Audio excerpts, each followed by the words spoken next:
मंगलम गौतम ब्रह्मो मंगलम थोल्लिबाध्याय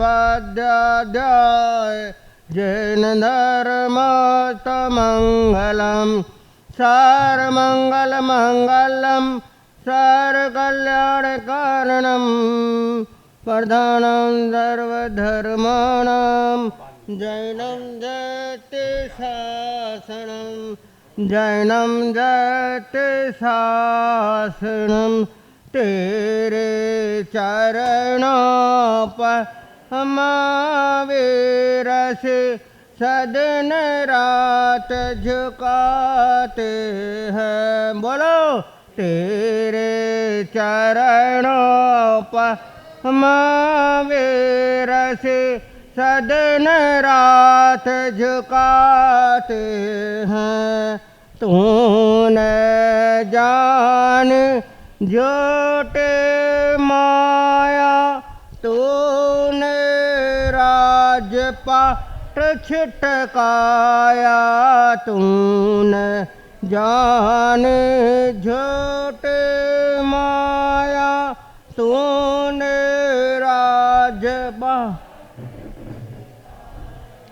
रास्ता मोक्ष का बतलाया गीत हम तेरे गाते हैं। रास्ता मोक्ष का बतलाया गीत हम तेरे गाते हैं। तेरे चरणों पर महावीर से सदिन रात झुकाते हैं। वन में जाकर ध्यान लगाया ना तो शेरों से घबराया। वन में जाकर ध्यान लगाया शयराणाम् अपच्छिमो जयै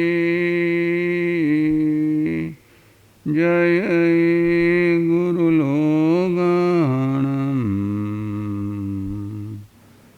जयै महात्मा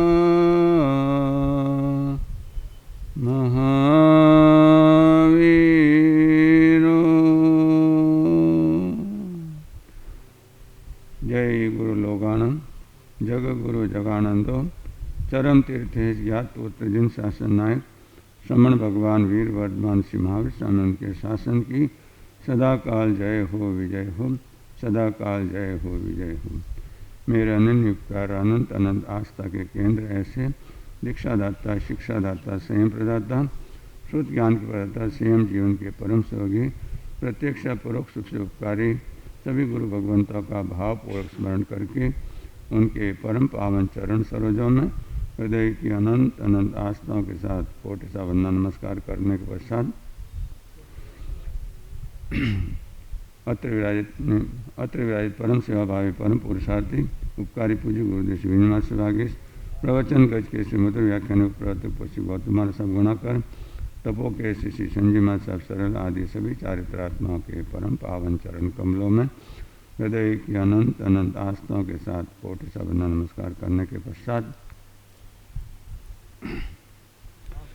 सभा सुहम्मा व सभा न सेठा सभाओं में सर्वश्रेष्ठ ऐसी सुधर्मा सभा में विराजित प्रिय धर्म प्रेमी सावक साविकाओं सुशील माताओं धर्म प्रेमी भाइयों बहनों लोगस्य उज्जोए गरे धम्मतिथर जी ने लोक में जिन्होंने उद्योत किया धर्म रूपे तीर्थ की स्थापना की ऐसे चरम तीर्थेश ज्ञात पुत्र जिन शासन नायक श्रवण भगवान वीर वर्धमान श्री महावीर स्वामी जी का आपके और हमारे ऊपर अनंत अनंत उपकार है। सब जग जीव रखन बैठा है पावन भगवया सो कहियम। परमात्मा महावीर स्वामी ने जगत के सभी जीवों पर अनंत दया और करुणा की। खेयन्ने से कुशले महेश जिनके बारे में सुधर्मा स्वामी ने हमारे पंचम पटधर और जिनकी ये पाठ परंपरा चल रही है, उन्होंने सबसे पहला उनका गुण का वर्णन किया पुछि सुनम में। तो परमात्मा ने उन्होंने कहा कि वे परमात्मा कैसे थे। खेयन्ने से कुशले महेशी यानी जगत के जितने भी प्राणी हैं, लोक के एक एक प्रदेश पर रहते हुए क्षेत्र में रहे हुए जितने भी प्राणी हैं, उनके खेद को, खेदक यानी खेद को यानी दुख को जानने वाले थे और न केवल दुख को जानने वाले, लेकिन उस दुख से मुक्त होने का उपाय भी बताने वाले थे। ऐसे परमात्मा महावीर स्वामी का आपका हमारे ऊपर अनंत अनंत उपकार है। सब जग जीव रखन बैठा है पावन भगव्यासु कहियम। परमात्मा ने जगत के सभी जीवों पर अनंत दया और करुणा की और ये आनंद और मंगल का मार्ग, ये कल्याण का मार्ग, ये सुख शांति और समाधि का मार्ग, ये हमारी आत्मा के लिए हित का मार्ग, ये टेंशन से अटेंशन में जाने का मार्ग, ये अंगार से अनगार बनने का मार्ग और ये श्रवण से श्रमण बनने का मार्ग परमात्मा ने सुकहियम यानी अच्छी तरह कथित किया, क्योंकि अपने आचरण से उपदेश दिया। जो आचरण से उपदेश दिया जाता है वही दीर्घ प्रभावी और दीर्घकालिक होता है। और आचरण का ये महत्व है कि आचरण से हमें समझ की प्राप्ति होती है। करत करत अभ्यास के जड़मति होत सुजान, रसरी घिसरत जात ते सिल पर परत निशान। आप देखिए, एक रस्सी है और एक पत्थर है, एक रस्सी है और एक पत्थर है, और पत्थर को रस्सी पे मारो तो रस्सी के दो टुकड़े हो जाते हैं, है ना। रस्सी के दो टुकड़े हो जाते हैं, लेकिन वही रस्सी जो है, जो कुआं होता है उसकी कनेर पर जो है बार बार आती जाती रहती है, तो उस पत्थर में भी क्या पड़ जाता है, सिल पर परत निशान, शिला पर भी निशान पड़ जाता है। ये किसका कारण, ये क्या है, ये आचरण का प्रभाव है। तो हमारी भी बुद्धि जो जड़ बुद्धि बनी हुई है, अनादि अनंत काल से क्या है, हम तीन लेस्याओं में जी रहे हैं, कृष्ण लेस्या, नील लेस्या और कापोत लेस्या। ये तीनों अशुभ लेस्या है, अप्रशस्त लेस्या है, अधर्म लेस्या है। तो अनादि काल से आपकी और हमारी आत्मा जो है इस चतुर्गति रूप संसार में इन तीन लेस्याओं में क्या है, जी रही है, जिसके कारण हमारी बुद्धि क्या हो गई है, जड़ हो गई है। अब जड़ क्या होता है, पूज्य गुरुदेव श्री कन्हैया मरसा कमल जो एक एक शब्द की सुंदर व्याख्या फरमाते हैं। तो जड़ उसे कहते हैं कि जो जमीन में, जो ज यानी जमीन में और ड यानी डटी रहती है, जो जमीन में डटी रहती है, जो बाहर नहीं आती। अब आप देखिए कि जमीन में अंधकार है कि प्रकाश है, जीवन जी, सूर्य का प्रकाश है वहाँ पे, जमीन के अंदर नहीं है। इसीलिए आप देखिए कि कंदमूल नहीं खाने का एक जो है विशेष कारण हमारे गुरुदेव ने जो बताया था कि जितने भी कंदमूल हैं सब जमीन के अंदर होते हैं और जमीन में अंधकार होता है, और वे कंदमूल अंधकार में ही पैदा होते हैं, अंधकार में ही बढ़ते हैं और अंधकार में उनका जीवन जो है पूरा होता है। तो पूरा उनका जन्म से जो है मरण तक जो है, या उनकी जो है जब तक निकाले नहीं जाते हैं तब तक वे अंधकार में रहते हैं। उन्होंने अंधकार को खाया है। तो जो उन कंदमूल को खाता है वो भी किसको खाता है, न केवल जीवों की हिंसा करता है, लेकिन उन जीवों में रहे हुए तमस को।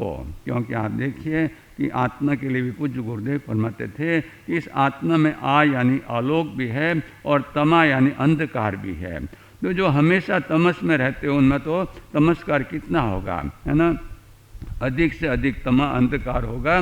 तो उस कंदमूल को खाने वाले न केवल उन जीवों की हिंसा करते हैं, लेकिन उनमें रहे हुए कृष्ण लेस्या, नील कापोत आदि लेस्याओं को, उनको भी क्या करते हैं, भक्षण करते हैं, जिसके कारण उनके दिमाग में भी क्या है, अंधकार आ जाता है। जैसा खावे अन्न वैसा होवे मन, है ना। ये बंधुओं हमारे परमात्मा का शासन कितना अद्भुत शासन है कि ये तो एक कहावत कही जाती है कि जैसा खावे अन्न वैसा होवे मन, लेकिन परमात्मा ने जो 25 बोल जानते हैं उसमें आता है कि पर्याप्ति 6 आती है। पर्याप्ति यानी आत्मा की ऐसी शक्ति जिससे क्या है कि वो आहार के पुद्गलों को ग्रहण करके सबसे पहले शरीर बनाती है। तो पहली पर्याप्ति है आहार पर्याप्ति, दूसरी पर्याप्ति है शरीर पर्याप्ति, यानी आहार से शरीर बनता है, शरीर से फिर इंद्रिय पर्याप्ति से इंद्रिय बनती है, इंद्रिय पर्याप्ति से फिर क्या है हमारे श्वासोश्वास। ये 4 पर्याप्ति जब तक पूरी नहीं होती है तब तक एकेंद्रिय पर्याप्त नहीं कहलाता है। अगर 3 ही पर्याप्ति है, आहार पर्याप्ति, शरीर पर्याप्ति और इंद्रिय पर्याप्ति, और उसके बाद में अगर वो मरण कर जाता है तो वो अपर्याप्त अवस्था में मरण कर जाता है। तो एकेंद्रिय जीवों के लिए ये 4 पर्याप्ति कही है, लेकिन जो संज्ञी पंचेंद्रिय जीव है उनके लिए 6 पर्याप्ति। तो सबसे पहले जीव जो है अपने गत भव से, पहले वाले पूर्व भव से जो है मरण करके जो है वो जिस भव में आता है जन्म लेने के लिए, तो आते ही सबसे पहले क्या करता है, आहार करता है। आते ही सबसे पहले आहार करता है। तो आप देखिए परमात्मा ने जो 4 संज्ञा बताई है उसमें सबसे पहली संज्ञा कौन सी है, आहार संज्ञा है। इसलिए धन्यवाद है उन तपस्वियों को क्या कहें कि जो है इस आहार संज्ञा को तोड़ने का काम करते हैं, क्योंकि जब तक आहार संज्ञा रहेगी तब तक क्या है हमारे अन्य तीनों संज्ञा भी रहेगी। आहार संज्ञा, भय संज्ञा, मैथुन संज्ञा, परिग्रह संज्ञा। आहार संज्ञा को आपने तोड़ दिया तो धीरे धीरे ये संज्ञा भी आपकी क्या है कम होती जाएगी। तो बंधु जो है कहने का मतलब कि ये पर्याप्ति जीव जो है जहाँ जन्म लेने वाला होता है सबसे पहले वो आहार के पुद्गलों को ग्रहण करके वो आहार पर्याप्ति से सबसे पहले शरीर बनाता है, फिर बाद में पूर्ण होने के बाद में वो क्या बनाता है, इंद्रिया बनाता है। और चौथे पर्याप्ति में श्वासोश्वास बनाता है, श्वासोश्वास की प्रक्रिया शुरू होती है। और 5वें में जो बेइंद्रिय से लेकर जो है असंज्ञ तिर्यंच पंचेंद्रिय है उनमें 5 पर्याप्ति होती है। भाषा पर्याप्ति, भले उनकी भाषा व्यक्त नहीं है, अव्यक्त भाषा है ना। आप जानते हैं कि चिड़िया क्या बोलती है आप समझ में जाते हैं, गाय क्या रंभाती है आप समझ जाते हैं नहीं, लेकिन भाषा है उनके पास। और मनुष्य के पास तो व्यक्त भाषा है। तो 6ठी पर्याप्ति जो संज्ञ तिर्यंच पंचेंद्रिय में और संज्ञ मनुष्यों में, देवताओं में और नारकियों में इनके क्या है 6 पर्याप्ति होती है। तो आप देखिए अंतिम पर्याप्ति है मन पर्याप्ति, अंतिम 5वीं भाषा पर्याप्ति और अंतिम मन पर्याप्ति। यानी जैसा हमने आहार ग्रहण किया वैसा ही हमारा शरीर बनेगा, वैसे ही हमारी इंद्रिय बनेगी, वैसे ही हमारा श्वासोश्वास होगा, वैसे ही हमारी भाषा होगी और वैसा ही हमारा मन होगा। जैसा खावे अन्न वैसा होवे मन, है ना। तो बंधुओं जो कंदमूल को खाता है, जो अंधकार को खाता है, उसके मन में भी क्या है अंधकार, उसके दिलो दिमाग में अंधकार भर जाता है। और जब अंधकार भर जाता है तो जीव की प्रवृत्ति धर्म की तरफ नहीं अधर्म की तरफ रहती है, वो पाप अधिक करता है। तो इसीलिए जो है हमारे यहाँ जो है आहार का कितना महत्व है। आप देखिए किसी भी परंपरा में आयम्बिल जैसा तप नहीं है, आयम्बिल जैसा जिसमें सभी विषयों का त्याग रहता है, तो विकृति रहित। और आप देखिए कि हमारे तो शास्त्रकारों ने फरमाया है कि कोई भी जो है शास्त्र का स्वाध्याय करो तो पहले आयम्बिल तप करो।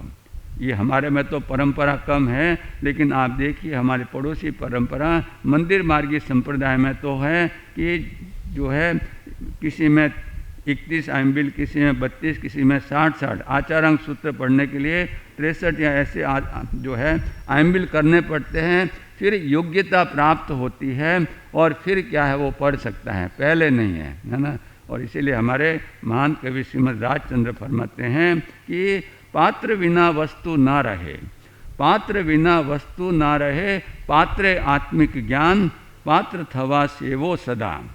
पात्र बिना वस्तु न रहे, पात्र आत्मिक ज्ञान, पात्र थवा सेवो सदा ब्रह्मचर्य मतिमान। हे मतिमान, हे बुद्धिमान, तुम क्या करो, ब्रह्मचर्य का सेवन करो, तप आदि का सेवन करो पात्र बनने के लिए, है ना। और बिना पात्र के किसी को जो है बिठा दिया जाता है तो वो क्या, उससे शासन की हीलना होती है, प्रभावना नहीं होती है। आपने कथा सुनी होगी, एक राजा साहब थे, उन्होंने एक बंदर पाल के रखा था। किसी किसी को शौक होता है ना, कोई कुत्ते पालता है, कोई बिल्ली पालता है। कुत्ते भी गाड़ियों में घूमते हैं ना, उनको ले जाते हैं। बिल्ली भी घरों में हमने देखी है। तो कोई कुत्ते पालते, कोई बिल्ली पालता है। तो राजा साहब ने जो है एक बंदर को पाल रखा था, और वो बंदर इतना प्यारा था, उसको अपना अंग रक्षक बना दिया। क्या बना दिया? बॉडी गार्ड बना दिया। अब एक दिन जो है राजा साहब सो रहे थे। राजा साहब दोपहर का समय था, दिन में विश्राम कर रहे थे, और बंदर उनके पास ही क्या है, उनके पास ही बैठा था। अचानक एक मक्खी आई और राजा के नाक पर बैठ गई। राजा के नाक पर बैठ गए। अब बंदर ने उससे हाथ से उड़ाना चाहा। अब मक्खी तो है, आप देखिए वो आप कितना भी प्रयत्न करें वापस उसी जगह में आके बैठेगी, है ना, उसी जगह पे। तो बार बार वो मक्खी क्या है, अब बंदर को आया गुस्सा। बंदर को आया गुस्सा कि मैं बार बार इसको उड़ा रहा हूँ, लेकिन क्या ये उड़ते नहीं हैं। उसने आप देखा न था, राजा की म्यान में से तलवार निकाले, और उसने क्या है, उस मक्खी को मारने के लिए क्या कर दिया, वो तलवार चले। अब मक्खी तो उड़ गए, लेकिन राजा की नाक क्या हुई, बंदो। ऐसे जो है अपात्र को जो है हम जो है योग्य, जो है अयोग्य पात्र को योग्य स्थान पर बिठाते हैं तो शासन की हीलना होती है, प्रभावना नहीं होती है। अब आप आगे सोचिए, है ना, कि अगर ये शिक्षा लेने के बाद में, राजा की नाक कट जाने के बाद में अगर वो बंदर को जो है निकाल देता है तो ठीक है। अगर नहीं निकालता है और कभी भविष्य में मक्खी उसके गर्दन पर बैठ गए और वो क्या है, उसको उड़ाने के लिए गर्दन पर तलवार लगाएगा तो क्या हो जाएगा, राजा की गर्दन ही कट जाएगी। तो बंदो जो है ये शासन जो है योग्य व्यक्तियों के हाथ में आना चाहिए, अयोग्य व्यक्तियों के नहीं। और इसमें बहुत सुंदर जो है हमारे दृष्टांत आते हैं कि जो प्रभु जी स्वामी थे, उन्होंने क्या है देखा कि मेरे शासन में कोई भी योग्य पात्र नहीं है जिसको मैं क्या अपना उत्तराधिकारी बना सकूं। तब उन्होंने शासन के बाहर दृष्टि द्वारा और उनको दिखा कि स्वयंभव नाम का ब्राह्मण जो वेदों का पाठी था और जो है बहुत ही जो जिज्ञासु था, सरल था, कि अगर वो शासन की धुरा संभालता है तो क्या है, तब उन्होंने ऐसा उपाय कि कभी समय आएगा तो आपको बताएंगे कि उन्होंने ऐसा उपाय किया कि वो स्वयंभव ब्राह्मण उनके पास चलकर आया, उसको दीक्षा दी, और फिर बाद में उन्होंने वे क्या है प्रभु जी स्वामी के बाद में उन्होंने उस पाठ परंपरा को संभाला। और हमारी ये पाठ परंपरा आज तक जो ये सुरक्षित चली आ रही है, ये योग्य व्यक्तियों के हाथ में योग्य पद देने से ये होता है। अयोग्य व्यक्ति को योग्य स्थान पर बिठा दो तो क्या होता है, अर्थ का अनर्थ हो जाता है। तो बंधु अपनी जो बात चल रही थी, कहाँ से कहाँ पहुँच गया अपन तो अपनी जो बात चली थी कि जो है आचरण के महत्व के बारे में बात चली थी कि करत करत अभ्यास के जड़मति हो तो सुजान। तो हमारी भी मति क्या है, जड़ बनी हुई है, क्योंकि हम जो है अनादि अनंत काल से इन तीन जो है इन लेशिया में जो अशुभ लेशिया है, कृष्ण, नील और कापोत, इस अंधकार में जी रहे हैं। इसके लिए हमारी बुद्धि में भी अंधकार है, लेकिन बार बार श्रवण करने से और बार बार आचरण करने से क्या है, जैसे रस्सी उस शिला पर भी निशान पड़ देती है और एक दिन शिला के दो टुकड़े भी हो जाते हैं, ऐसी उस रस्सी की ताकत है। तो बंधो जो है ये महत्व किसका है, आचरण का है, कि आचरण से हम हमारी जड़ बुद्धि को क्या है निर्मल बना सकते हैं, उसको क्या है प्रज्ञावान बना सकते हैं। तो ये महत्व किसका है, आचरण का।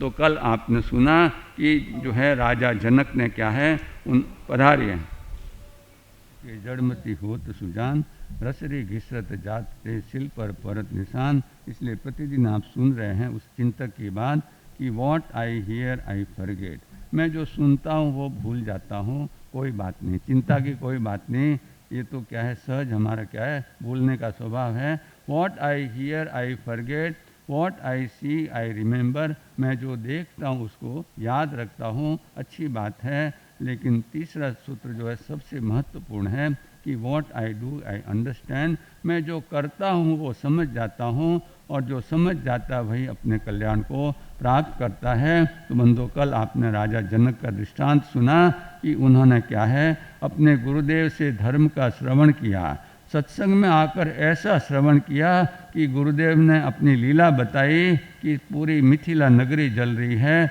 इधर तपोवन में आग लग रही है, सभी लोग भाग गए, लेकिन जनक वहीं डटा रहा।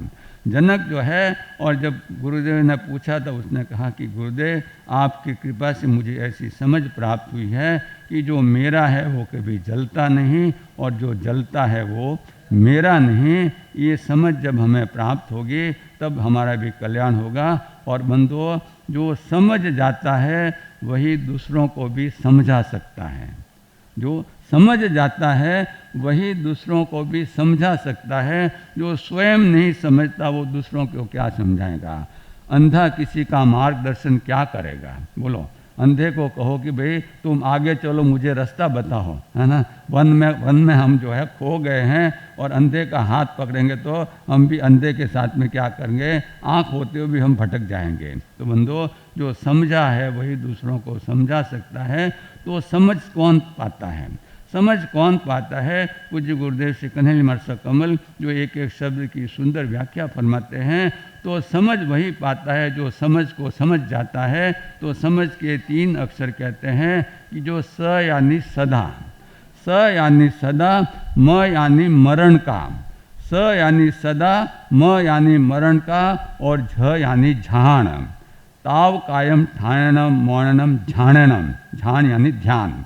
जो सदा मरण का ध्यान रखता है वही समझ जाता है, वो वही अपना कल्याण करता है। तो एक दृष्टांत देकर मैं अपनी बात पूरी करूंगा कि राजा जनक जो विदेही कहलाते थे, जो समझदार थे, विदेही कहलाते थे, तो उनकी नगरी में एक सोनार था, एक सोनार था, और वो उसको ये बात पटी नहीं कि राजा जनक इतना बड़ा जो है उसका धन वैभव, इतना बड़ा राज्य, उसका इतना अंतपुर, इतनी रानियां, और भोगों में पांच ही प्रकार के 5 इंद्रियों के काम भोगों में बसा हुआ, भोग रूपी दलदल में फंसा हुआ, और अपने आप को विदेही कहलाता है ना। विदेही यानी जिसको क्या है, देह से कोई आसक्ति नहीं है, 5 इंद्रियों से कोई आसक्ति नहीं है। ये बात मैं नहीं मानता, है ना। और ये बात राजा जनक को मालूम हुई, तो उन्होंने भाई साहब को बुलाया, है ना। भाई साहब को बुलाया और पूछा कि आपको ये बात जो है सही मालूम नहीं होती है, कोई बात नहीं, आपने जो है जो जो जो जो मेरी पदवी है या जो मुझे कहते हैं, आपने उसका क्या है अपमान किया है, इसके लिए आपको सज़ा दी जाती है। आपको, हालांकि ये तो उसको समझाने के लिए, लेकिन उसको तो यही कहा कि चूंकि तुम जो है मेरी आज्ञा का पालन नहीं करते हैं, तुम मेरी बात को नहीं मानते, तुम्हें मुझे अन्यथा कहते हो, इसके लिए तुमको सज़ा दी जाती है मौत की। क्या दी जाती है? क्योंकि राजा है, राजा की बात को कौन डाले, तुमको मौत की सज़ा दी जाती है। लेकिन तो बहुत गिड़ गया कि राजन मुझे माफ़ कीजिए, मेरी भूल हो गई, मैं आपको अभी कभी भी ऐसे नहीं कहा, आप तो विदेही नहीं महाविदेही है ना, आप मुझे छोड़ दीजिए। तो क्या राजा की आज्ञा है, केवल एक ही शर्त पर छोड़ा जा सकता है। क्या कहा? जैसे आप देखते हैं ना, बड़ी बड़ी एडवर्टाइज लगी रहती है, नीचे लिखा था कंडीशंस अप्लाई, है ना। पूरी जो है एडवर्टाइज आ जाती है, और किसी को तो ध्यान रख, नीचे लिखा था शर्तें लागू, है ना। तो उसने भी कहा कि राजा ने कहा कि भाई एक शर्त है, अगर वो शर्त तुम ही पूरी कर देते हो तो तुम्हें अभयदान दे दिया जाएगा। अब मरता क्या ना करता, वो तो बोला आप एक नहीं 10 शर्त को मुझे तो जीना है। सभ्य जीवा भी इच्छन्ति जीव्यो नो मरीज्योम, सभी जीव जीना चाहते हैं, कोई भी मरने की कामना नहीं करते हैं। तो राजा ने कहा कि देखो आज तुमको जो है ना एक तेल का कटोरा दिया जाएगा। आप बात करिए समझ की, जो सदा मरण का ध्यान रखता है वही समझ को प्राप्त करता है। तो राजा ने कहा कि तुमको एक तेल का कटोरा जो लबालब भरा हुआ है, पूरा भरा हुआ है, और दोनों हाथ में पकड़कर तुम्हें पूरे नगर की परिक्रमा करनी है और वापस में यहाँ आना है। लेकिन शर्त ये है कि तेल की एक बूंद भी नहीं गिरनी चाहिए। क्या नहीं होना चाहिए? तेल की एक बूंद नीचे नहीं गिरनी चाहिए। मेरे 4 सशस्त्र पहरेदार जो नंगी तलवार लेकर तुम्हारे चारों तरफ जो है घेरा बनाकर जो है वे चलेंगे, जैसे एक तेल की बूंद गिरी नहीं कि तुम्हारी गर्दन धड़ से अलग, है ना। अब उसने कहा कि ठीक है, मुझे ये शर्त भी मंजूर है, मैं कोशिश करूँगा कि मैं उसमें क्या है पास हो जाऊँ और मैं क्या है बच जाऊँ। तब जो है उस शर्त के अनुसार जो है उसको तेल का कटोरा दिया गया। और अब उसकी दृष्टि कहाँ है, और कहीं है, तेल के कटोरे में है, तेल का कटोरा लेके चल रहा है। और राजा ने जो मार्ग बताया था कि पूरे नगर की परिक्रमा करनी है, और राजा ने जो अपनी योजना बनाई थी उसके अनुसार जगह जगह जो है उसने जो है कहीं चौराहा है, कहीं कोई कॉर्नर है, सब जगह उसने ऐसी व्यवस्था की थी कि कहीं तो है नाटक चल रहे थे, कहीं गीत बज रहे थे, कहीं जलेबी और कचौड़ियाँ निकल रही थी, और कहीं मधुर संगीत बन रहा था, कहीं क्या और कहीं क्या, ऐसे पांचों इंद्रियों के विषय जो है जगह जगह थे, है ना। अब वो भाई चल रहा है कटोरा लेके, है ना। अब उसकी दृष्टि कहाँ है, उसकी दृष्टि तो उस कटोरे में है कि तेल की एक बूंद भी क्या नहीं होनी चाहिए, गिरनी नहीं चाहिए। तेल की एक बूंद भी गिर गई तो क्या हो गया, ये सब क्या है, मेरा तो यही काम तमाम हो गया। इसलिए वो तो सावधानी पूर्वक समयम गोयम माँ पमाए, इस सूत्र को ध्यान रखकर समय मात्र का भी प्रमाद न करते हुए वो तो तेल की कटोरे में उसकी नज़र है और कहीं नहीं है। और वो क्या है, अब जान बचानी है तो वो क्या है, वो उस शर्त को पूरा कर लेता है, एक भी तेल की बूंद नहीं गिरती है। और वो क्या है, राजा के पास आ जाता है। पहरेदारों ने कहा कि हाँ, हमने पूरी तरह ध्यान रखा, एक भी तेल की बूंद क्या है गिरी नहीं है। और वो क्या है आ जाता है।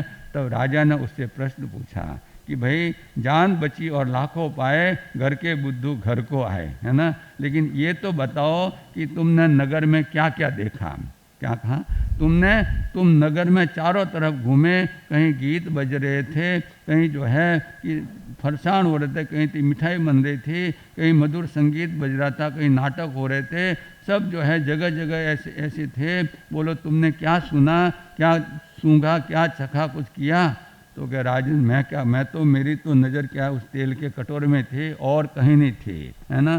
तो फिर राजा ने कहा कि देखो, जिस तरह जो है 5 इंद्रियों के भोगों में तुमने क्या है पूरा नगर घूम लिया, लेकिन कहीं भी तुम्हारा मन नहीं गया उनमें, है ना। क्योंकि तुम्हें क्या पता, क्यों तुम्हें जान प्यारी थी कि अगर तेल की एक बूंद भी गिरी तो मेरी क्या है गर्दन धड़ से अलग हो जाएगी।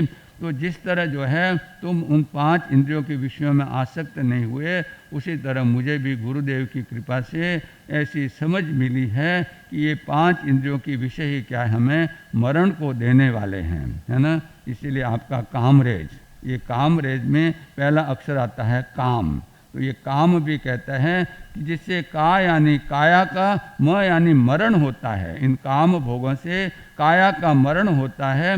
तो जो है इस मरण से बचना है तो कामरेज यानी काम भोगों से परहेज करो। जीवन जी, कामरेज आपको कामरेज में चौमासा इसीलिए मिला है कि हम क्या है भाव से कामरेज में आए कि काम भोगों से परहेज करें।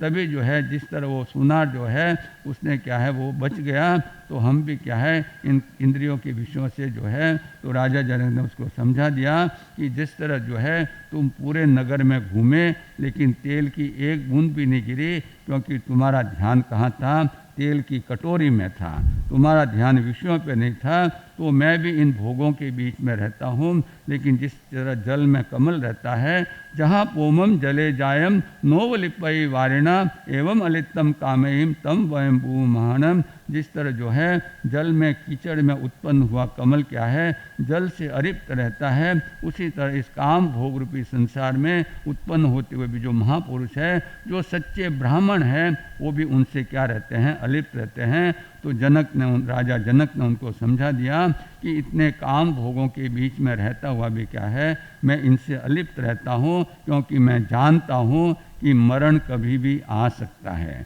मरण जो है कभी भी आ सकता है, तो उसके पहले मरण आए मैं क्या करूँ, उसके आगे सू लगा दूँ। मरण के पहले सू लगा दो तो क्या होता है, सुमरण। सुमरण कर लो, तो सुमरण यानी भगवान का सुमरण कर लो, आत्मा का सुमरण कर लो, और ऐसा जो सुमिरन करता है उसका मरण भी टल जाता है और कल्याण मंगल को प्राप्त होता है। इन्हीं शुभ मंगल भावों के साथ में बोले भगवान महावीर स्वामी की। परम रस धाम है, समाधान सर्वज्ञ, सहज अभिराम है। शुद्ध बुद्ध अविरुद्ध अनादि सिद्ध सदा जयवंत है। अनंत ज्ञान दर्शन के धारक, भव्य जीवों के उद्धारक, संसार के समस्त जीवों को आत्मज्ञान देकर इस अनंत संसार सागर से तारने वाले चरम तीर्थेश शासनपति श्रमण भगवान महावीर स्वामी को एवं आचार्य भगवान, उपाध्याय भगवान तथा समस्त उपकारी गुरु भगवंतों के चरण कमलों में हृदय की अनंत आस्थाओं के साथ कोटिशः वंदना अर्ज करने के पश्चात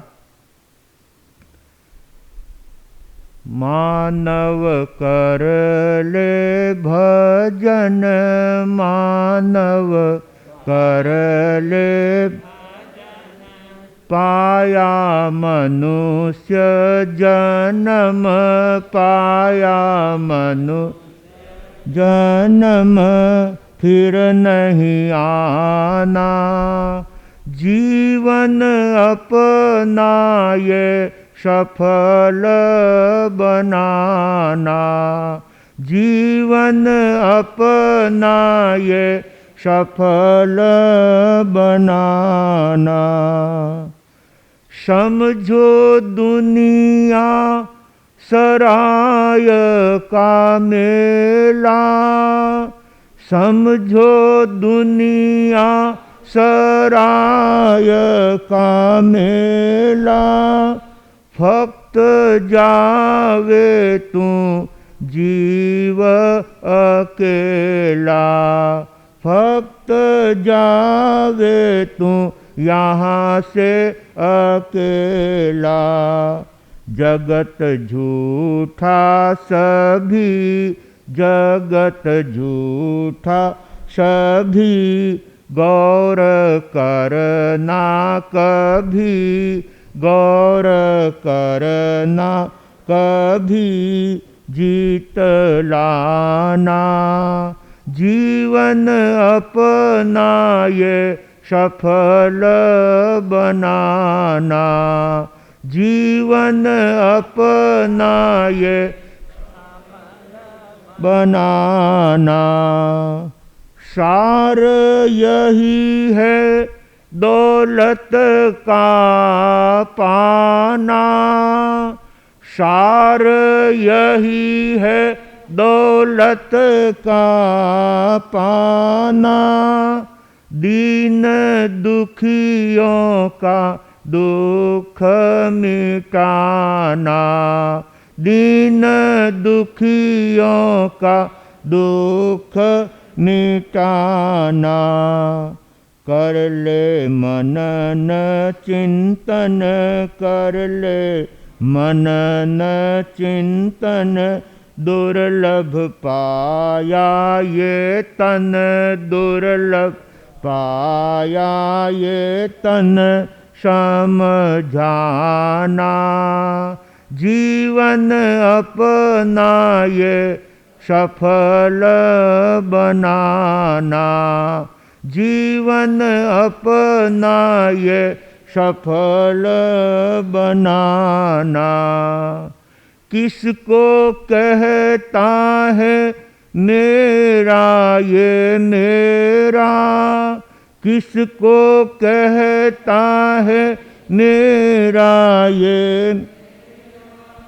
यहाँ पे कोई सजन नहीं तेरा, यहाँ पे कोई सज्जन नहीं तेरा, जग ये स्वार्थ भरा, जग ये स्वार्थ भरा, मान मेरा खरा, मान मेरा खरा, आज माना जीवन अपना ये सफल बनाना, जीवन अपना ये सफल बनाना।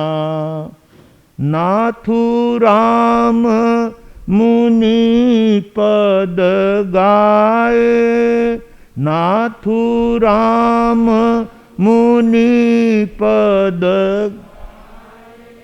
धर्म किया सदा सुख पाए, धर्म किया सदा सुख पावे। किया सादरी चौमास, रहे चारों ही मास, ध्यान में लाना जीवन अपना ये सफल बनाना, जीवन अपना ये सफल बनाना।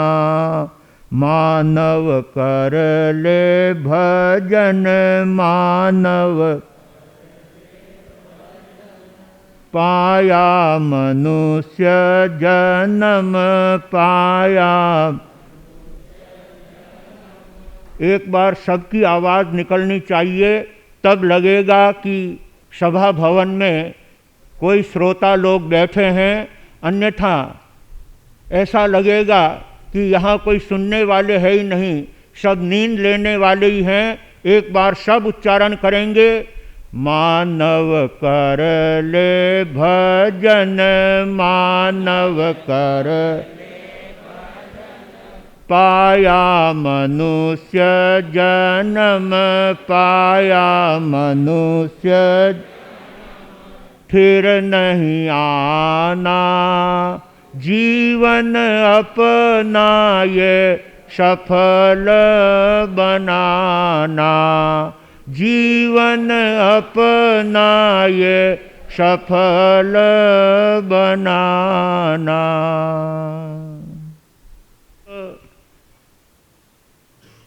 आत्मगुणों से अपनी आत्मा को वाकिफ कराने की अनन्य भावना रखने वाले प्रिय श्रोताजनों, सुशील माताओं एवं बहनों, किसी भी बात को जब ध्यान पूर्वक सुना जाता है तो वो लेसन, वो पाठ वहीं पर याद हो जाता है।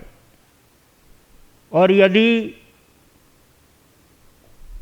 सुनने के लिए ध्यान नहीं है, ध्यान कहीं अन्यत्र है, मन कहीं अन्यत्र है, तो क्या कहा जा रहा है, क्या बात बताई जा रही है, वो बात समझ में नहीं आ सकेगी। इसलिए जब जब भी हम परमात्मा की वाणी श्रवण करने के लिए धर्म सभा में उपस्थित होवें, उस समय में हमारा मन इस धर्म स्थान में और वक्ता की तरफ केंद्रित होना चाहिए। यदि ऐसा नहीं हुआ तो सारे के सारे प्रवचन का सार क्या है वो चीज़ हम नहीं समझ पाएंगे। इसलिए वक्ता की एक एक बात को हम ध्यान से सुने, मन से सुने और उस पर चिंतन करने का भाव बनाएंगे तो सच्चे अर्थों में यह धर्म कथा रूपी स्वाध्याय हमारे जीवन में अनुपम आत्म आनंद देने वाली हो सकेगी और हम अपने जीवन को सफल और सार्थक कर सकेंगे। सौभाग्यशालियों, ये मानव का जीवन, ये परमात्मा की वाणी और ये सद्गुरुओं का सानिध्य हमें अपने जीवन में जागृत होने की प्रेरणा देता है, हमें मन, वचन और काया से जुड़ने की प्रेरणा देता है। और सचमुच जब 3 योगों के साथ कोई कार्य किया जाता है तो वो कार्य सहज रूप से संपन्न और निष्पन्न हो जाता है। इसलिए हर कार्य को करने के साथ साथ वचन और काया के साथ हमारा मनोयोग भी जुड़ना चाहिए। ये मन जब तक उस कार्य में नहीं जुड़ता तब तक वो कार्य पूरी तरह से सफल नहीं हो सकता है। इसलिए अपने मनोयोग को भी इस कार्यक्रम के साथ, प्रवचन के साथ, धर्मवाणी के साथ, धर्म कथा के साथ जोड़ करके अपने इस समय को सफल और सार्थक करने की आवश्यकता है।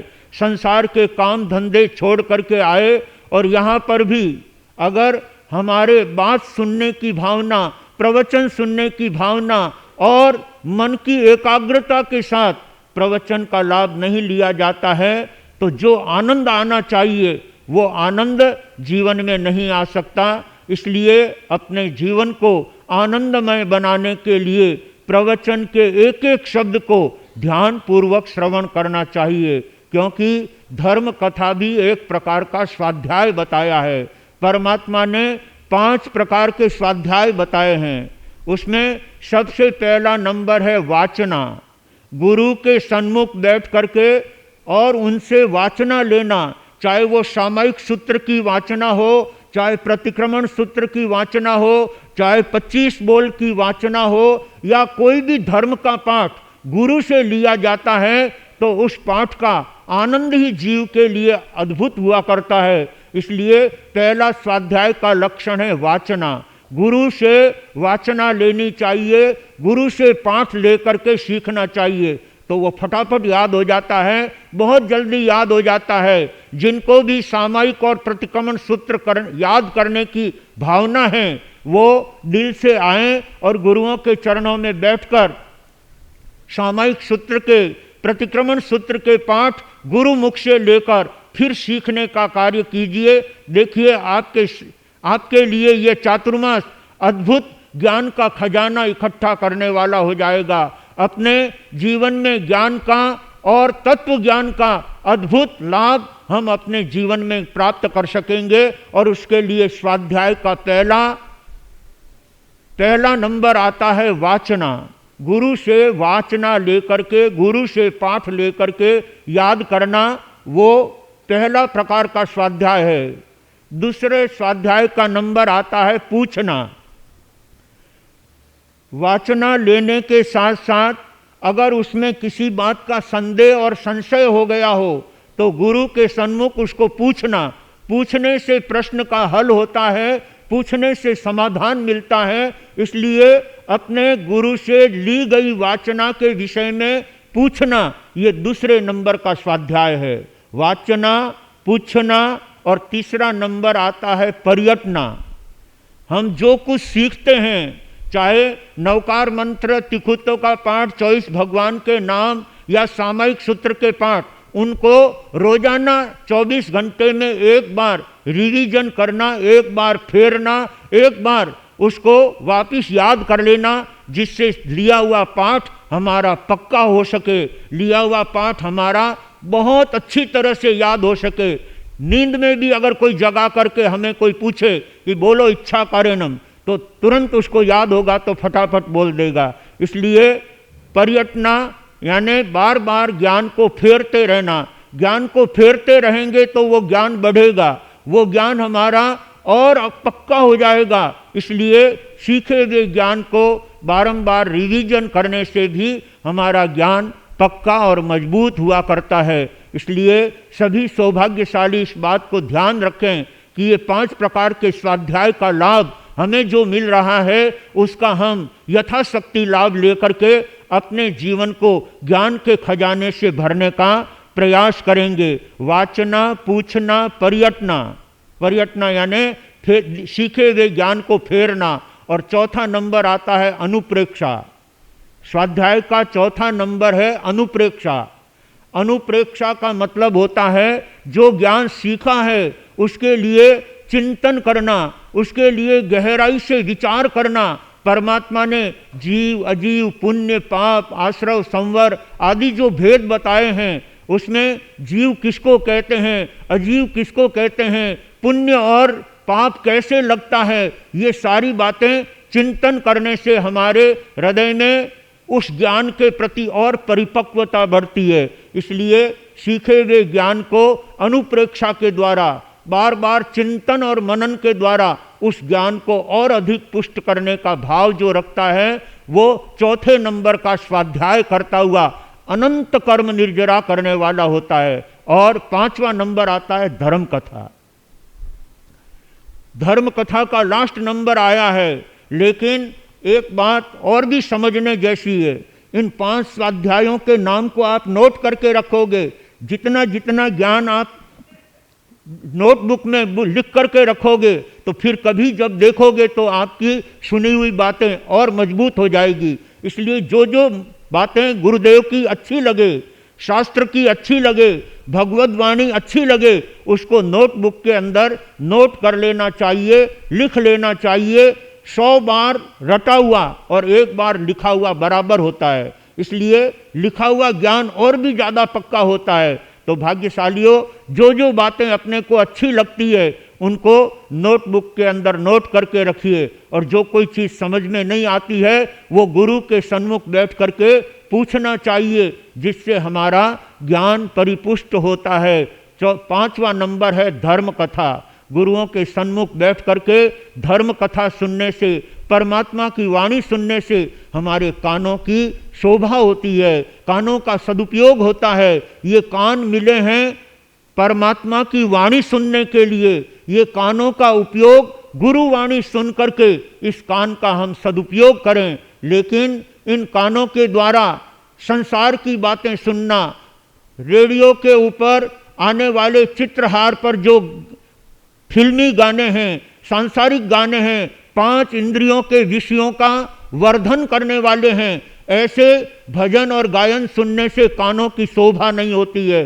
कानों की शोभा परमात्मा के वचन सुनने से होती है, परमात्मा के संगीत सुनने से होती है, अरिहंत सिद्ध परमात्मा की स्तुति सुनने से हमारे कान पावन बनते हैं। इसलिए कानों की शोभा ज्ञान श्रवण करने से होती है, कानों की शोभा धर्म कथा सुनने से बढ़ती है, और इन कानों का सदुपयोग करते हुए एक दिन हम अपनी आत्मा का कार्य सिद्ध करने का कार्य कर सकते हैं। भाग्यशालियों, ऐसे अनुपम धर्म संयोग को पाकर के अपने जीवन में कुछ ज्ञान वर्धन और अपने जीवन को आत्मा के खजाने को भरने में आगे बढ़ाने की आवश्यकता है।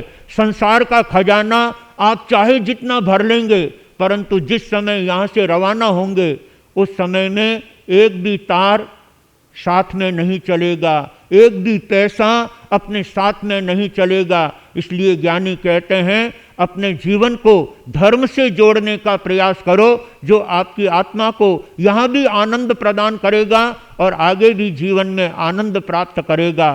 सौभाग्यशालियों, गुरुवाणी के द्वारा, संतों के प्रवचन के द्वारा हम इन सारे तथ्यों को समझ करके, परमात्मा के संदेशों को समझ करके अपने जीवन में जितना धर्म मार्ग में आगे बढ़ेंगे उतना ही अपना जीवन धन्य बनेगा, उतना ही जीवन पावन बनेगा। एक कवि ने बहुत ठीक कहा है, क्यों गर्व करे रे गैला, क्यों गर्व करे रे गैला, थारी देह रेत में रेला, थारी देह रेत में रेला, क्यों गर्व करे रे गैला, क्यों गर्व करे रे गैला, धन सतगुरु देव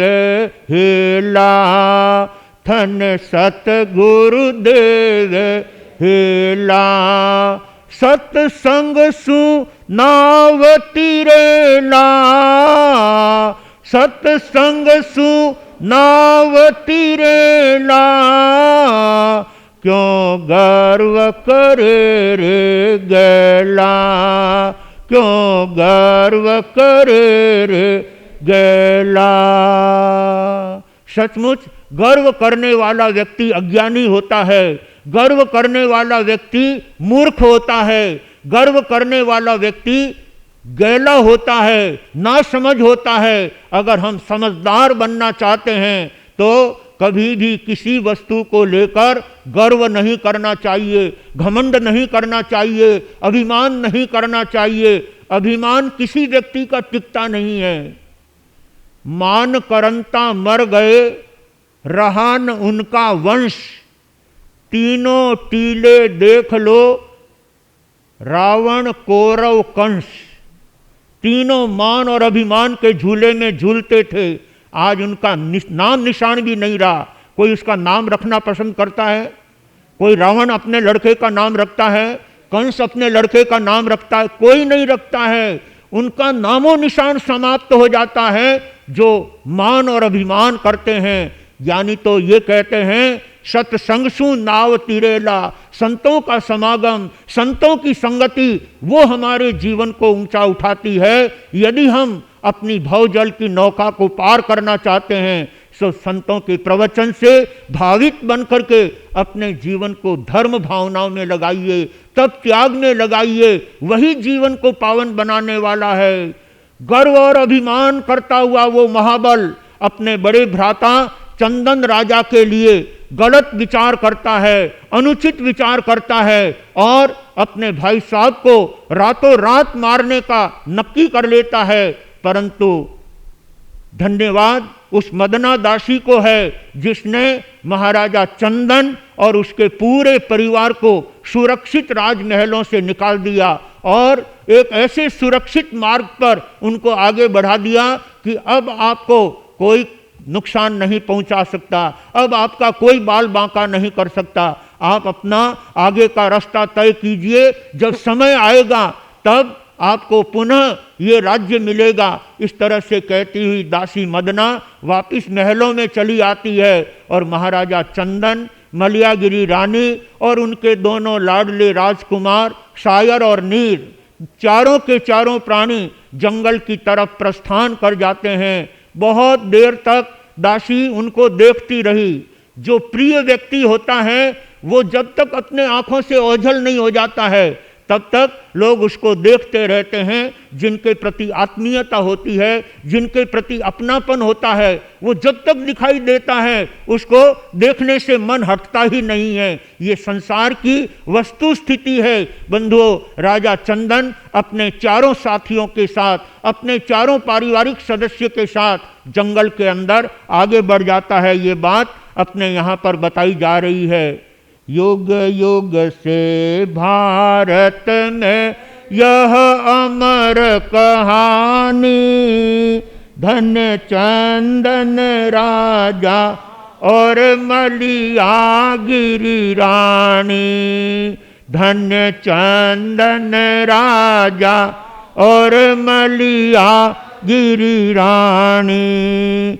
भोजन गिन दोनों लाल नीर ढलकावे, क्या बात मात और तातन हमें खिलावे।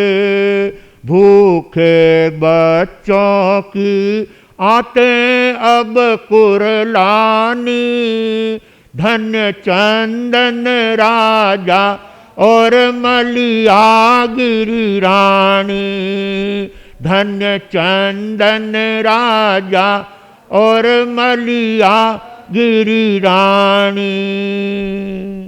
महाराजा चंदन और उनकी रानी मलयागिरी अपने 2 लाड दूध मुहे बच्चे, छोटे छोटे राजकुमार, उनको अपने गोद में उठाए हुए वे जंगल की तरफ आगे बढ़ते हैं। कभी भार उठाने का काम नहीं पड़ा था, फिर भी जब कोई परिस्थिति आ जाती है तो व्यक्ति के शरीर में अचानक शक्ति आ जाती है और उस शक्ति के बल पर वे अपने दोनों पुत्रों को गोदी में उठाते हैं, कुछ देर के लिए पैदल चलाते हैं और इस तरह से जंगल के अंदर फल फूल खाते हुए, जंगल के अंदर जो कुछ मिल जाता था उसी से अपने पुत्रों का निर्वाह करते हुए, उसी से अपने परिवार का भरण पोषण करते हुए 1 दिन हो गया, 2 दिन हो जाता है, 3 दिन हो जाते हैं, जंगल के फल फूल के सिवाय और कोई द्रव्य उनको खाने को नहीं मिला। सचमुच में जब कर्म रूठ जाते हैं, जब व्यक्ति का भाग्य नबला होता है,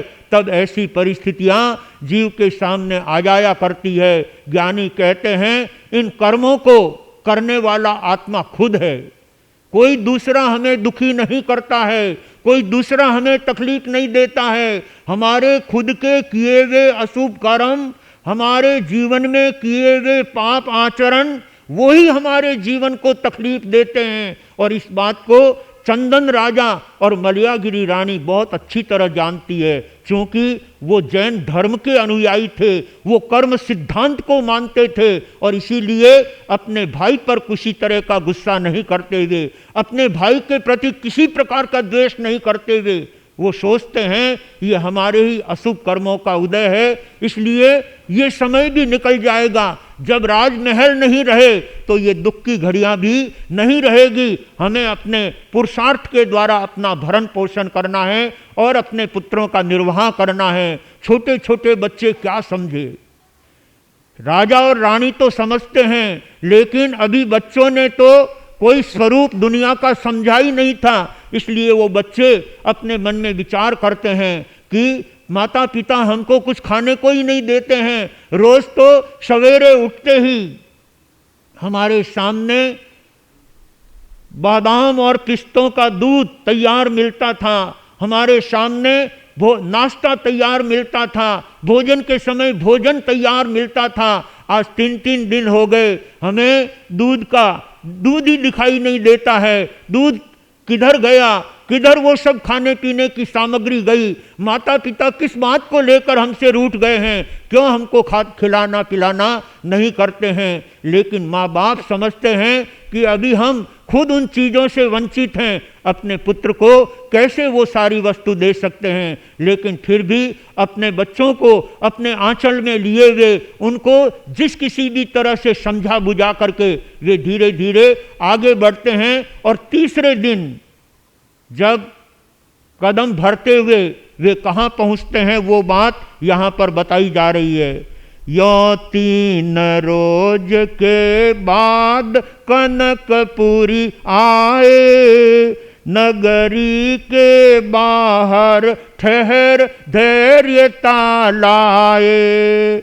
बच्चों को लख कर झरे नयन से पानी, धन्य चंदन राजा और मलयागिरी रानी, धन्य चंदन राजा और मलयागिरी रानी।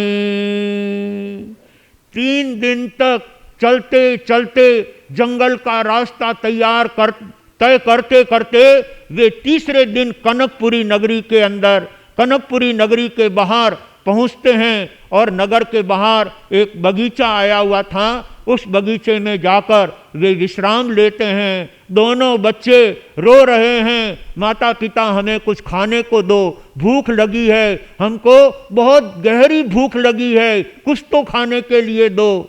माता पिता अपने बच्चों को इस तरह की स्थिति में देखकर माँ बाप को कितना लगता है वो तो वही अनुभव कर सकते हैं। और माँ की ममता का तो कहना ही क्या बंधुओं, जहाँ माँ अपने बच्चे के प्रति जो ममता देती है, जो प्यार देती है, वो अपने आप में परमात्मा के बराबरी का प्यार होता है।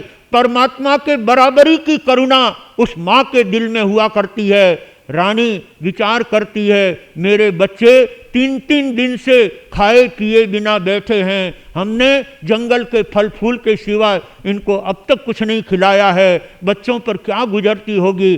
चारों के चारों प्राणी बगीचे में जाकर के कनकपुरी नगरी के बाहर ठहर जाते हैं। और वहाँ पर ठहरने के बाद राजा और रानी विचार करने लगे कि इस तरह से बैठे हुए तो कुछ भी नहीं होगा, कुछ तो अपने को उपाय करना होगा, कुछ तो अपने को पुरुषार्थ करना होगा। बिना पुरुषार्थ और मेहनत किए हमारा जीवन सुखी नहीं बन सकता, इसलिए हमें थोड़ा प्रयास करना चाहिए। और इस विषय में चिंतन करते हुए महारानी चंदन राजा से निवेदन करती है, रानी कहे ठहरो आप यहीं में आती, बच्चों के लिए कुछ खाने को ले आती। नगरी में आई रानी मन शर्मानी, धन्य चंदन राजा और मलिया गिरी रानी, धन्य चंदन राजा और मलिया गिरी रानी।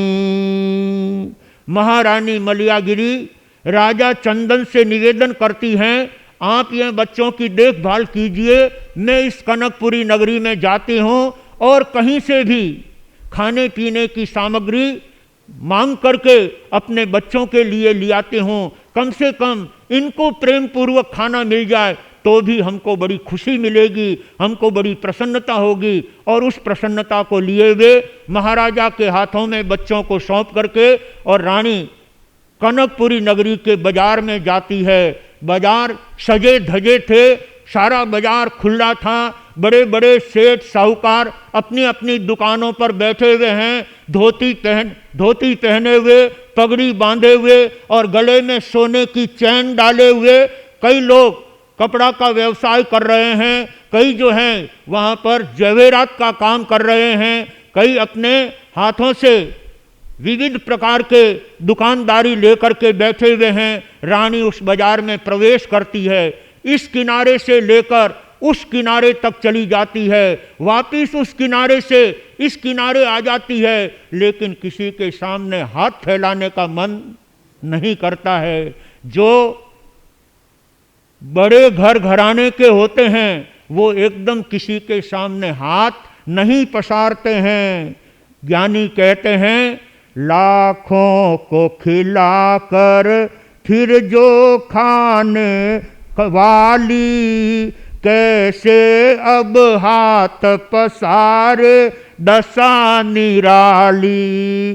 संकट में पड़ गई रानी मन घबरानी, धन्य चंदन राजा और मलिया गिरी रानी, धन्य चंदन राजा और मलिया गिरी रानी।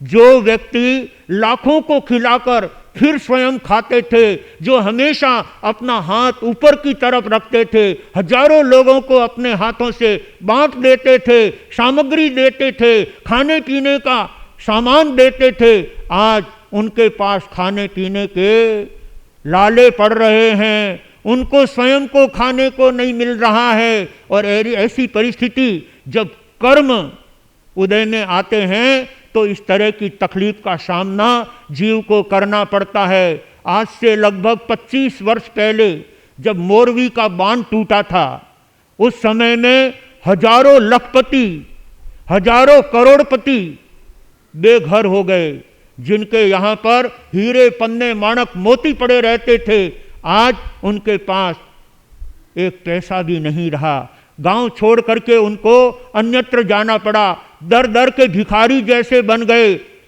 इतने बड़े सेठ होने के बावजूद भी आज उनके पास कुछ नहीं है, शरीर पर पहनने को पूरा कपड़ा नहीं है, पेट भरने के लिए अन्न नहीं है। लेकिन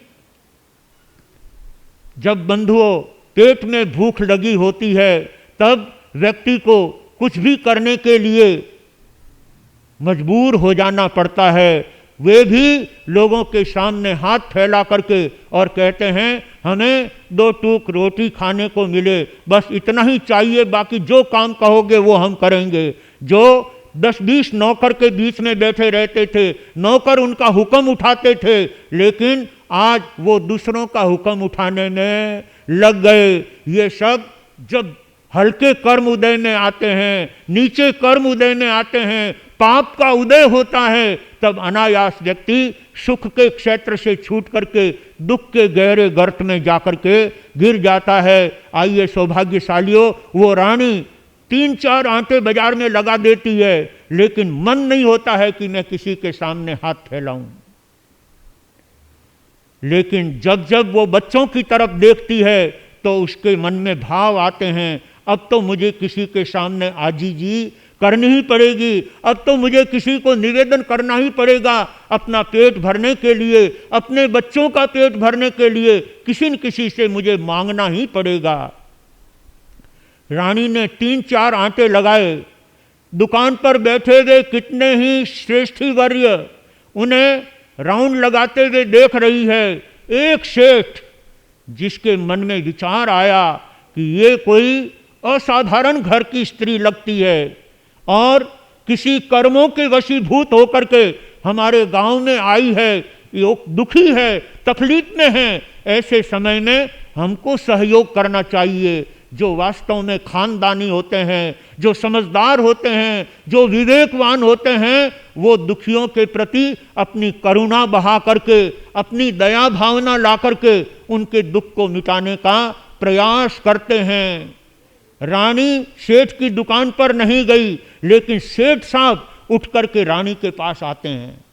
सेठ को पता नहीं ये रानी है, लेकिन वो तो अपने आप में रानी ही थी। एक दिन पहले तो रानी थी, 2 दिन पहले तो रानी थी, लेकिन आज कर्मों के वशीभूत होकर के वो दर दर की मांगने वाली बन गई है। क्या कर्म नाश नचाते हैं। इसलिए ज्ञानी कहते हैं कर्म करते समय व्यक्ति को विचार करना चाहिए, जीव तू ये कर्म करता तो है, ये पाप करता तो है, लेकिन जब इस पाप का फल उदय में आएगा उस समय में ये पाप रोने पर भी छोड़ने वाले नहीं हैं। इसलिए कर्म करते समय हर व्यक्ति को बहुत सावधानी बरतनी चाहिए।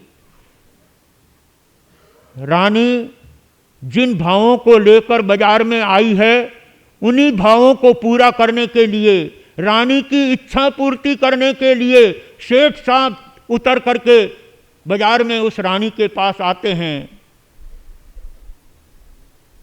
और आकर के क्या बात निवेदन करते हैं, क्या बात उससे करते हैं और रानी उत्तर में सेठ साहब को क्या जवाब देगी और क्या आगे प्रसंग चलेगा, ये तो यथा अवसर सुनने से पता चलेगा। अभी सेठ साहब महारानी मलयागिरी के सामने खड़े हैं और अपने दिल के भाव, अपने दया और करुणा के भाव लेकर के महारानी का सहयोग करने के लिए उपस्थित हुए हैं। लेकिन एक क्षण के लिए सेठ का भी बोलना बंद हो जाता है और एक क्षण के लिए रानी क्या कहूं मैं सेठ साहब को, कहते नहीं बनता है। और उस स्थिति में दोनों अनाज लेने के लिए, पुत्रों के लिए भोजन की खोज के लिए निकले हैं और उस समय में वो सेठ साहब से क्या वस्तु प्राप्त करेगी और किस तरह से वो अपने बच्चों के पास वो सामग्री लेकर के आएगी, ये बात हम यथाक्रम से इस चौपाई के द्वारा, इस चंदन मलयागिरी चरित्र के द्वारा श्रवण करेंगे। धर्म बंधुओं, ये मानव का जीवन हमें धर्म करने के लिए मिला है, हमें उपकार करने के लिए मिला है, भलाई करने के लिए मिला है और वो भलाई का कार्य करने के लिए सेठ साहब पूरी तरह से उद्यत है। मुझे इसका सहयोगी बनना है, मुझे इसके दुख का निवारण करना है। ऐसे उत्तम मनोरथ अपने दिल में लिए हुए हम भी अपने जीवन में परमार्थ के समय कभी पीछे नहीं पड़ना चाहिए, भलाई करने के समय कभी पीछे नहीं हटना चाहिए। लेकिन जब जब भलाई करने का अवसर मिले अपने हाथों से, बल्कि दोनों पैरों से और दोनों हाथों से सामने वाले की भलाई कर लेना चाहिए, जिससे इस मनुष्य जीवन का परिष्कार करके हम अपने आगामी जीवन को पावन और पवित्र बना सकेंगे। सौभाग्यशालियों, आज हमारी धर्म सभा के अंदर चेन्नई से भाई श्री गौतम चंद जी संपत राज जी मेहता अपने परिवार के साथ उपस्थित हुए हैं।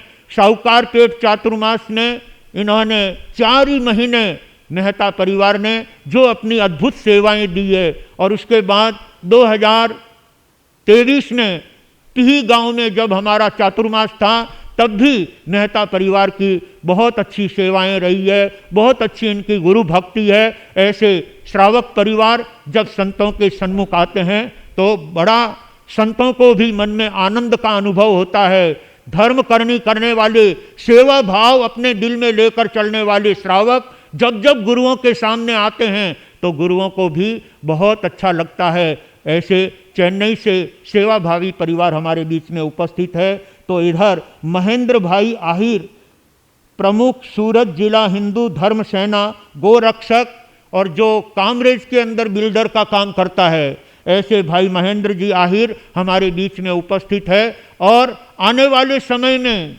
गुरुदेव अहिंसा दिवाकर पूज्य प्रवर्तक रूपचंद जी महाराज साहब के जन्मदिन के उपलक्ष्य में यहाँ पर तेले तप का आयोजन किया गया है। उस आयोजन में भाई श्री महेंद्र जी वो भी शरीक होना चाहते हैं, वो भी तेला तप करके गुरुओं के प्रति अपनी भक्ति प्रदर्शित करना चाहते हैं। और इसी तरह से वल्लभ भाई आहिर वो भी हमारी धर्म सभा में आए हैं, जो हिंदू संस्कृति के और हिंदू धर्म सभा के पूर्व में अध्यक्ष भी रहे हुए हैं। और जब जब भी गो रक्षा का काम आता है ये दोनों भ्राता अपनी सुंदर सेवा दे करके गौ माता की सेवा करते हैं। ऐसे सज्जनों की संघ उनको सम्मानित करना चाहेगा। तो आइए भाग्यशालियों, ऐसी उत्तम भावना रख करके गुरुओं के प्रति अपनी भक्ति प्रदर्शित करने की उत्तम भावना लेकर चलने वाले महेंद्र भाई, वल्लभ भाई, उनका बहुत बहुत आभार। और सच्चे अर्थों में बंधुओं,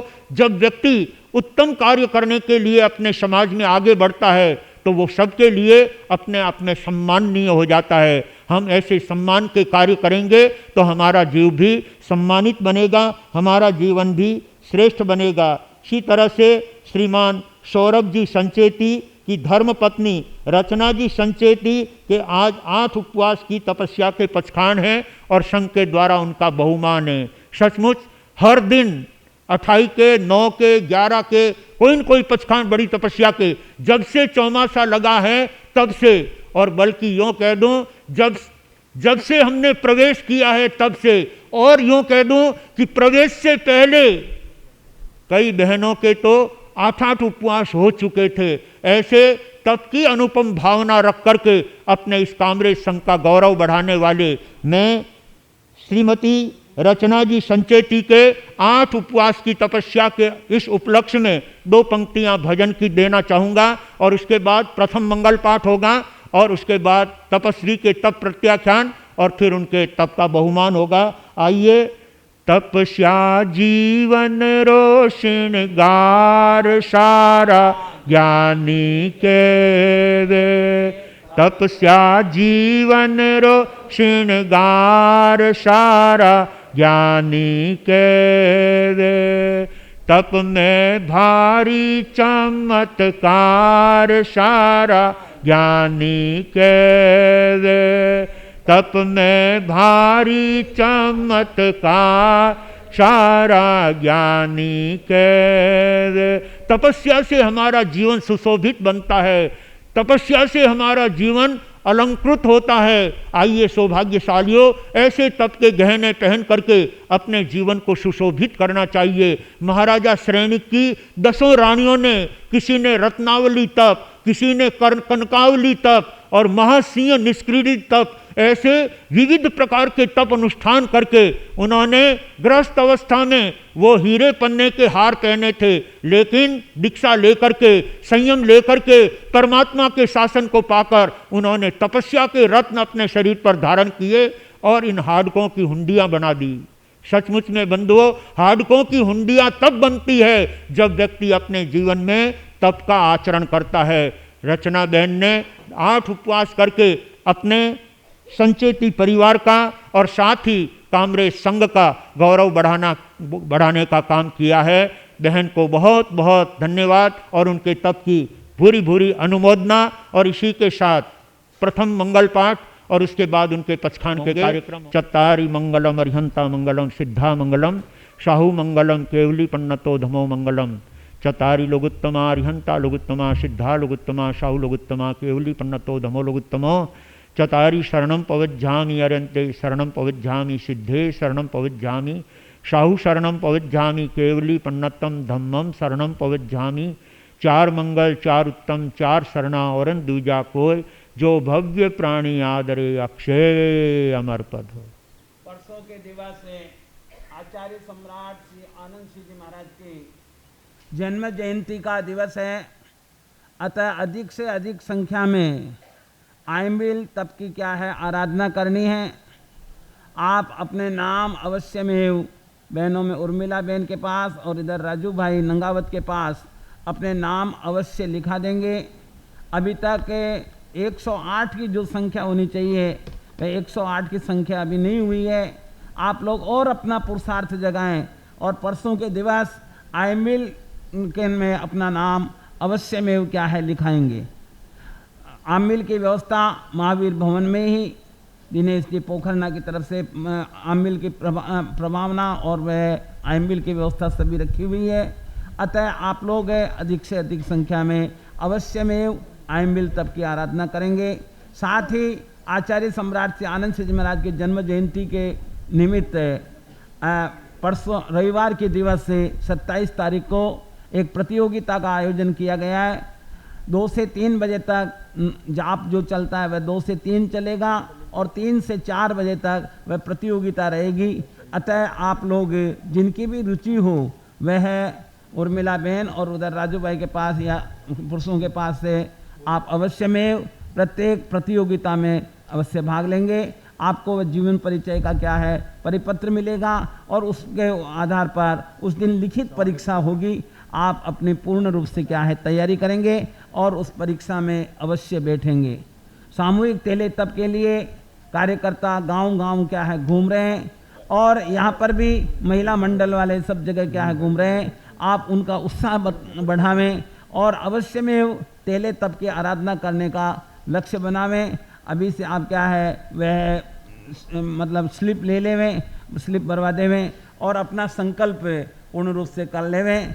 और यदि मान लो कि आपने अभी नहीं लिखाया तो भी तेला तप करने का अवश्य में अपने परिवार में भी सभी को क्या है प्रेरणा देंगे और अधिक से अधिक संख्या में 2, 3, 4 अगस्त को तेले तप की अवश्य में क्या है आराधना करेंगे।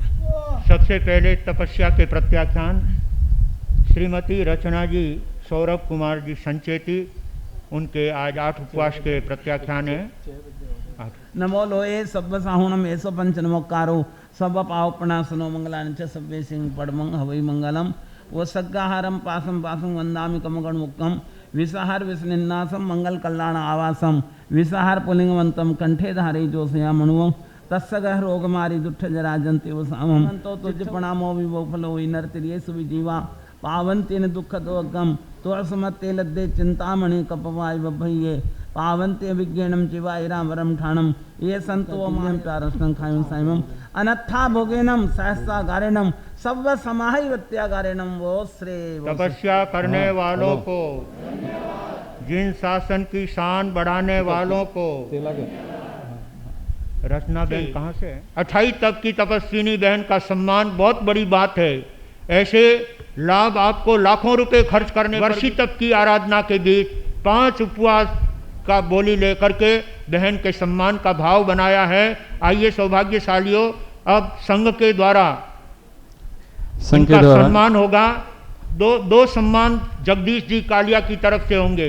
ये संघ का सम्मान का लाभ भी जगदीश जी ने 5 उपवास की बोली लेकर के किया है और इनके स्वयं के परिवार की तरफ से भी रजत मुद्रा प्रदान करके वो भी लाभ इन्होंने लिया है। बहुत बहुत धन्यवाद कालिया परिवार को।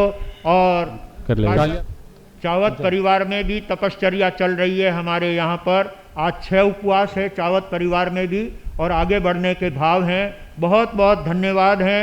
जो सायर बेन उनको तेले के पचकानो। हाँ सर, तेले का पचकान। आपसे निवेदन है कृपया आप अतिथि दीर्घा में आकर पधारे।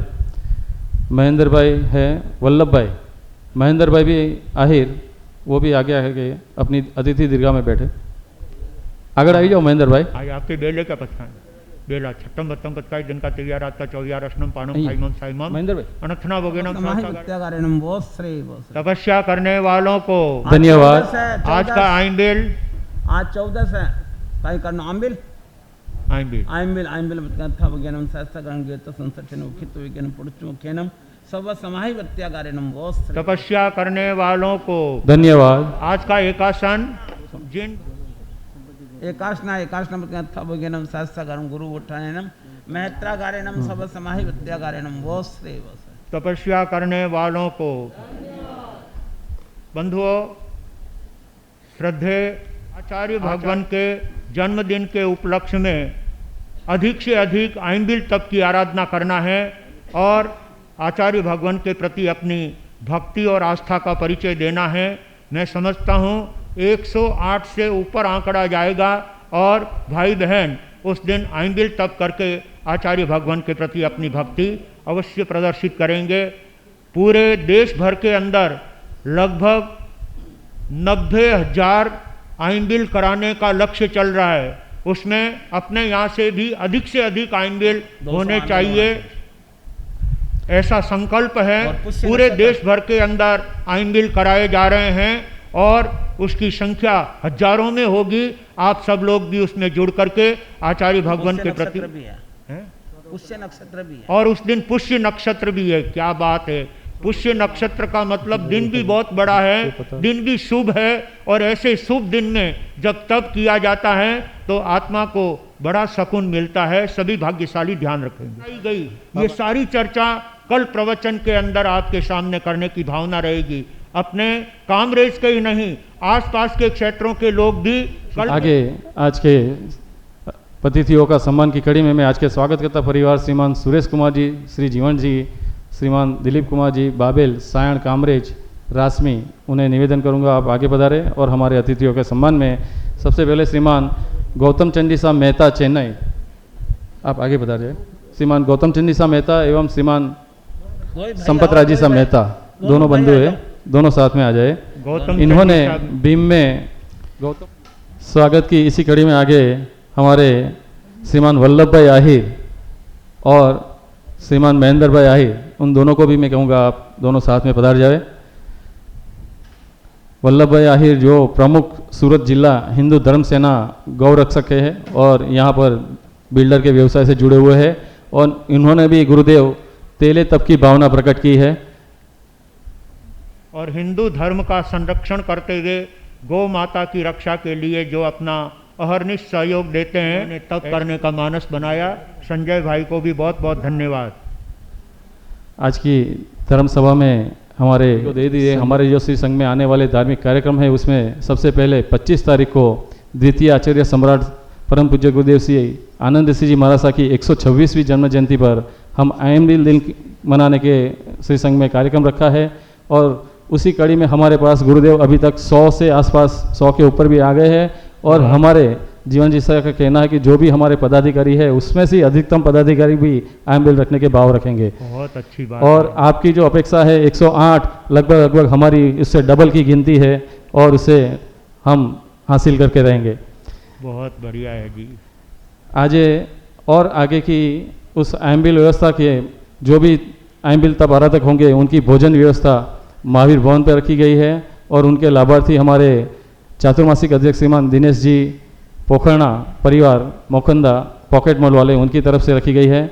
और जो 2, 3, 4 हमारे लोकमान्य संत वरिष्ठ प्रवर्तक मनाने का सामूहिक तेले के रूप में हम वो मनाने जा रहे हैं, और उसमें भी 4 अगस्त को तेले के पचकान, जितने भी तेले तपस्वी हों उन्हें तेले के पचकान यहाँ श्री संघ में करना होगा, और उस दिन यहाँ 4 अगस्त को प्रवचन में यहाँ उपस्थित रहना होगा। जिनकी जो भी तेले तपस्वी यहाँ पर उपस्थित रहेंगे उनका बहुमान हमारे सिंघवी परिवार जो श्रीमती भंवरलाल जी, स्वर्गीय श्री भंवरलाल जी मेहता, श्रीमती सायर भाई, उनके सुपुत्र श्रीमान पिंटू कुमार जी, श्रीमान मनोज कुमार जी, श्रीमान पिंटू कुमार जी, सिंघवी परिवार की तरफ से वो भी लाभ प्राप्त किया है, उन्हें भी श्री संघ की ओर से बहुत बहुत धन्यवाद।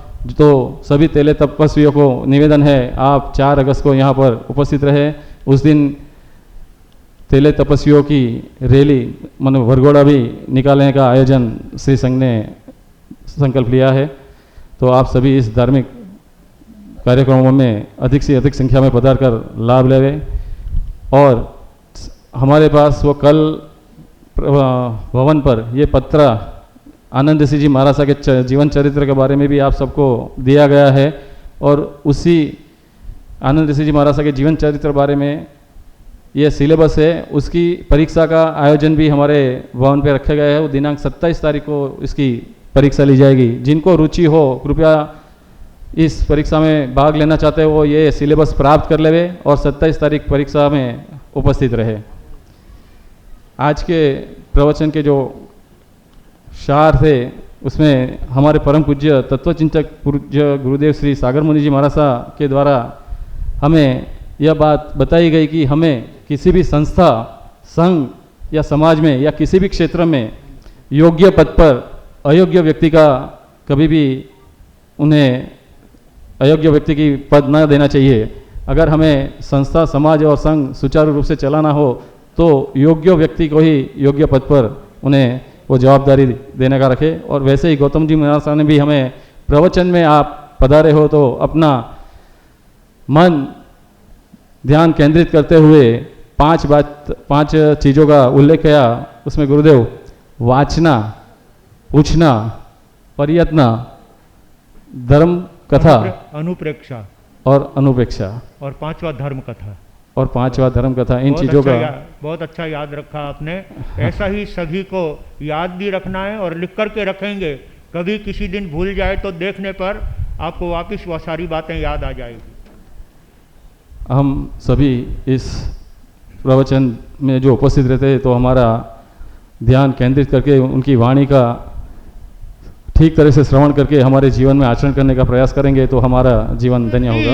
उतारे भक्ति दीप धरे, धरा गगन पुलकित प्रकृति का, कण कण तुम पर वर्षे हैं। नित नित वीक्षित नव कुसुमों का पराग तुम पर वर्षे है।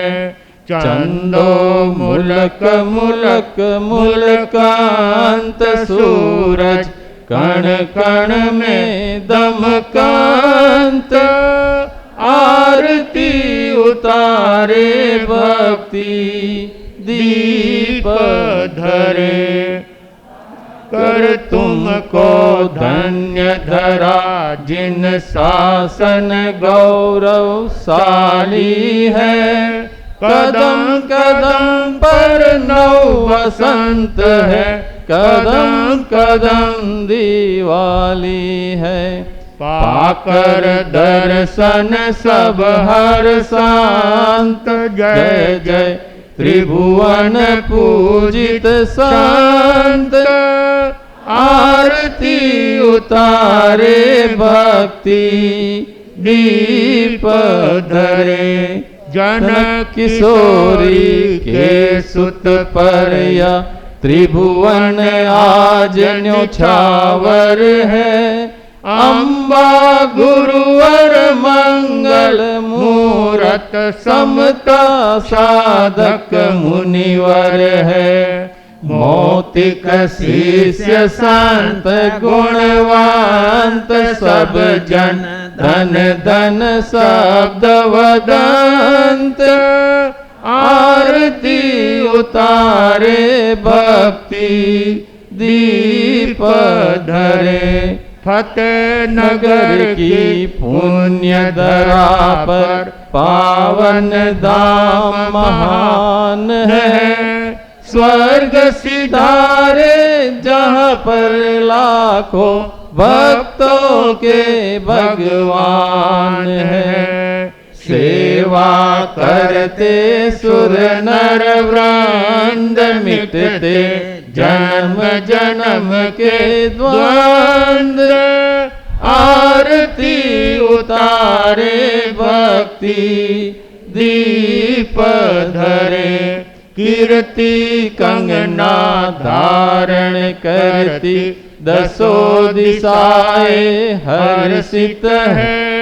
भक्त भ्रमर गुण कीर्तन विरचित, यश चरणों में गुंजित है।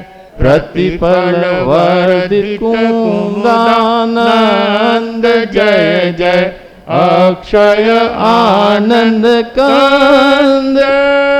आरती उतारे भक्ति दीप धरे, आरती उतारे भक्ति दीप धरे।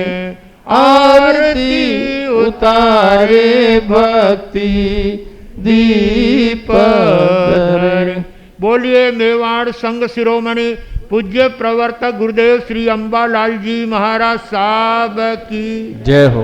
नाम तुम्हारा कमल कन्हैया अमर रहे, इस लोक में परलोक में, इस लोक में परलोक में। जिन शासन के उपाध्याय तुम चले कहाँ, हमें छोड़ के, हमें छोड़ के। ओ जमुना के लाला दीन दयाला, शरण पड़ेगा तूने हर दुख टाला। कमल कन्हैया अमर रहे, इस लोक में परलोक में, इस लोक में परलोक में। नमो जायाणम पद के धारी तुम, आगम के अनुयायी समता योगी तुम। सहनशीलता तुमने जग को दिखलाई, कष्ट हरे दुखियों के करुणा उड़ाई। ओ करुणा के सागर भरो मेरा गागर, जग का अंधेरा मेटो कर दो उजाला। नाम तुम्हारा कमल कन्हैया अमर रहे, इस लोक में परलोक में, इस लोक में परलोक में। आगम की नव रचना तेरे मन भाई, धर्म ध्वजा आबू पर्वत पर फहराई। शरणागत ने आकर यहाँ शरण पाई, ज्ञान ध्यान शिक्षा की बातें सिखलाई। ओ गोविंद के लाला परहित वाला, दीन दुखी का तू ही रखवाला। नाम तुम्हारा कमल कन्हैया अमर रहे, इस लोक में परलोक में, इस लोक में परलोक में। विनय मुनि सा नहीं देखा सेवा भावी, तन मन अर्पण किया गुरु भक्ति माही। गुरु कमल आशीष दी गौतम ताई, संजय फूल सागर गुरु कृपा पाई। ओ शासन सितारा तू है प्राण प्यारा, अक्षय पुकारे जेलो वंदन हमारा। नाम तुम्हारा कमल कन्हैया अमर रहे, इस लोक में परलोक में, इस लोक में परलोक में। अहिंसा के अवतार शासनपति श्रमण भगवान महावीर स्वामी की जय हो। श्रमण संघ की जय हो। आचार्य सम्राट परम श्रद्धेय पूज्य श्री आत्माराम जी महाराज साहब की जय हो। आचार्य सम्राट परम श्रद्धेय पूज्य श्री आनंद ऋषि जी महाराज साहब की जय हो। आचार्य सम्राट परम श्रद्धेय पूज्य श्री देवेंद्र मुनि जी महाराज साहब की जय हो। आचार्य सम्राट परम श्रद्धेय डॉक्टर शिव मुनि जी महाराज साहब की जय हो। तेरापंथ धर्म संघ के आचार्य भगवान श्री मां श्रमण जी महाराज साहब की जय हो। जिन शासन गौरव गणाधीश प्रवर पूज्य श्री उमेश मुनि जी महाराज साहब की जय हो। श्रमण संघीय प्रथम युवाचार्य पूज्य श्री मधुकर मुनि जी महाराज साहब की जय हो। वर्तमान युवाचार्य पूज्य श्री महेंद्र ऋषि जी महाराज साहब की जय हो। कर्नाटक गज के श्री घोर तपस्वी पूज्य श्री गणेशी लाल जी महाराज साहब की जय हो। जैन दिवाकर पूज्य श्री चौथमल जी महाराज साहब की जय हो।